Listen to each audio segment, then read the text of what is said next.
kulan ay isugu yimaadeen jaaliyad Soomaaliyeed ee dalka Koonfur Afrika ayaa looga hadlayay sidii ay xildhibaanada baarlamaanka u ansixi lahaayeen golaha wasiirada cusub ee dhawaan uu soo magacaabay ra'iisul wasaaraha Soomaaliya Cumar Cabdirashiid Cali Sharmaarke. kulankan oo ah mid ay soo qabanqaabisay jaaliyadda Soomaaliyeed ee Save Somali ayaa waxaa looga hadlayay sidii xildhibaanada baarlamaanka ay u ansixin lahaayeen golaha wasiirada cusub. dadkii ka soo qayb galay kulanka oo ahaa aqoon-yahano, siyaasiyiin iyo qaybaha kala duwan ee bulshada ayaa isku raacay in waqtigan aan loo baahnayn in baarlamaanka ay caqabad ku noqdaan horumarka dalka socda. waxaan doonaynaa in la taageero dadkii Soomaaliyeed kuwa dhibaataysan kuwa wax walba haya dawladda Soomaaliya naftirkeeda oo hadda cusub la taageero kuwa suwaad ku dhibaataysan waxaan leenahay ku talinayaa ummadda Soomaaliyeed midnimo ma hays qabsada. dareenka dadka qurba joogta ah runtii ma wanaagsano.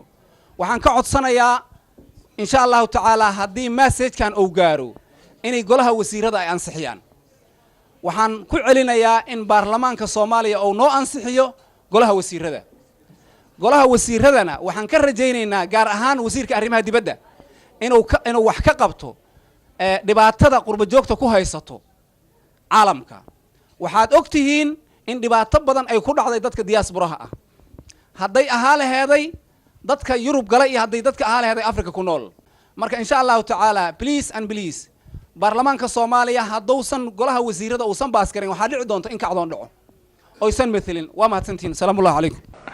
inta kulanka socdaaya waxa lagu soo hadal qaaday dhibaatooyinkii maalmihii la soo dhaafay ka socday deegaanka Soweto ee gobolka Qoteen.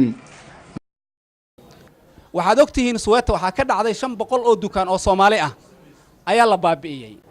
waxaan marka anoo message-kan ka faa'iideysanay walaalaha Soomaaliyeed oo dhibaatada ku dhacday waxaan leenahay dibka idin gaaray waa inala kiin gaaray.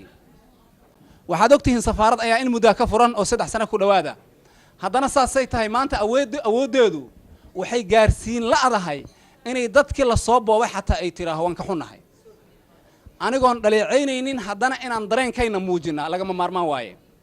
dawladda Soomaaliya haba yaraatee wax مسج at least حتى مسج أو يسوق بسي لما هاي. عبد الرحمن عبد الله أمان عدي تلفزيون عالمي رويال تي في.